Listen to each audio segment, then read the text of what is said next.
Hey guys, it's me, Sonia. I know I'm late. I'm supposed to be doing these story times on Thursday. It's Friday, so I'm late, but I'm here. So there you go. So today's story time is going to be about the first time I got on YouTube and what inspired me to get on YouTube. Okay. So let's go back. I'm talking way back. Let's go to 2011. Okay. So I'm just getting out of massage school. Well, actually, this is yeah, I'm just getting out of massage school. Graduating from massage school, and I'm becoming a massage therapist. I'm working. I'm going to school and all this stuff. I have very little free time, but when I do, I'm on YouTube looking up different things for my favorite rapper, Lecrae. Now, at this time, Lecrae wasn't as famous as he is now. This is pre-BET performance. Like, there's a pre-BET performance and an after BET performance of Lecrae. Like right now, everybody hears Lecrae and they think he has these hits that he has now, and that's all he ever had. I was listening to Lecrae in 2006. Just let me put it out there. Anyway, so I'm on YouTube. I'm on Facebook looking up Lecrae. I'm on YouTube looking up Lecrae. You know, I'm joining different groups that are like gospel rappers and stuff like that. Like I've been listening to Kirk Franklin, and like I was listening to what is it called?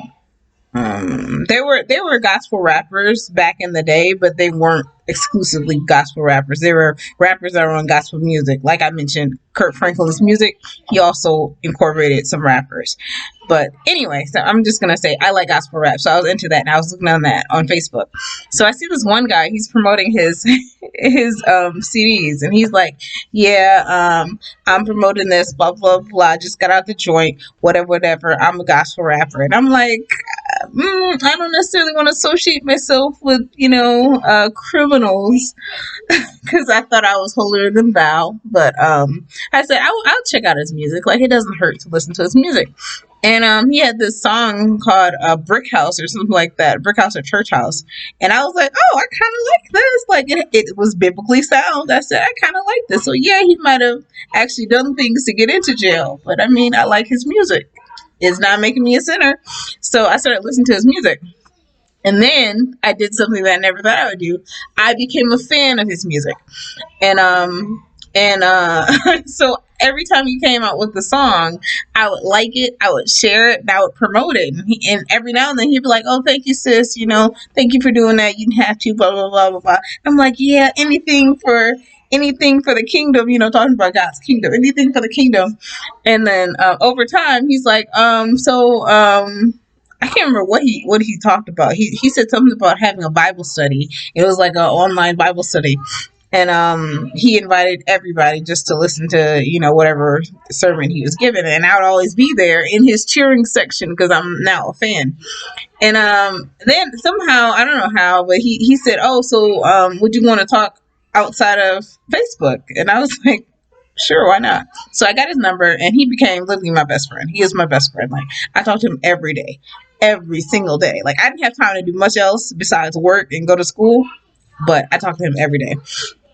And he was talking about, the Great Commission and how every Christian is called to serve, serve in the church, serve outside the church, serve God's people in whatever way possible. And when you're serving, you're supposed to also be sharing the Bible. And I'm like, but I'm not a preacher. He's like, you don't have to be a preacher. You just have to love God and know his word so you can tell people when they're in need. I'm like, And he's like, well, I've been doing this Bible study stuff. I've been doing this rap stuff because I'm trying to spread the gospel and all this stuff. And I'm like, I'm all in because I'm already his fan.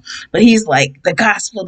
And I told you guys, like, one of the things that turned me on about my husband was that he was a pastor and he loves God. Like, that's a turn on. So, I know, like, don't judge me, guys. So this guy's like, the gospel. And I'm like, yeah. Like, I was already a Christian, like, it wasn't like he turned me on to God, but I became more devout because of his faith. Like when I first got saved, I was like, yeah, gospel. And then like over time it started to fade a little bit. I started to get into sin because I was young when I got saved. So I started to get into sin and I was like, oh, I feel so bad. But then this guy was like, the gospel. And like I told you, I thought I was holier than thou. So when he started saying all the stuff that he used to do in his life, I'm like, if he did that, like my little sin, but turns out all sins the same relatively. Some sins are worse than others. Blasphemy. But whatever. So he's like, everybody's called to teach the gospel. Everyone's called to make disciples. And I'm like, so what am I doing? What am I doing to make disciples? And he's like, well, I'm doing these videos, so even if I'm not here, somebody can learn about God through me and all this stuff. And I'm like, I love doing videos. Like, legit. Like, when I was younger, I used to make videos all the time of myself doing stupid stuff. Like, why not make a video of me doing something for God? So I'm like, how am I going to get this out here? Like, I don't want to put my videos on Facebook because I got people in here that I know and love that will judge me because they know some of the stuff that I've been doing since being a Christian. So I don't want to put it on Facebook. Where can I put it that, it will stay up there once I put it out there and people can learn about God from? YouTube. I'm on YouTube anyway, wasting time. Why not put myself on YouTube? So I did it. I put it on YouTube. And I was like, well, it's here. I made my first video. I said, well, it's here. Somebody will learn from it and God will get the glory. Hallelujah. And then my friend was like, so what else are you doing? And I'm like, what do you mean? I have this video in here. He's like, is that it? And I was like, no, it's not it. So I started putting videos on YouTube. Like, I think at first it was weekly. First it was weekly, then it became bi-weekly. And next thing you know, I'm doing YouTube like full time. Like, YouTube over here, YouTube over there, Bible this, Jesus that, salvation that, sin go away, just stuff like that. Like, and that's how I started YouTube. And then after a few months, I'm like, no one's really watching it. And my friend was watching it, but he was about it. I'm like, I'm not getting any subscribers, and you're the only person viewing it. And he's like, well, you still got to push forward. I'm like, okay, so I don't know how I feel about this. Nobody's watching it, so I'm not fulfilling my purpose.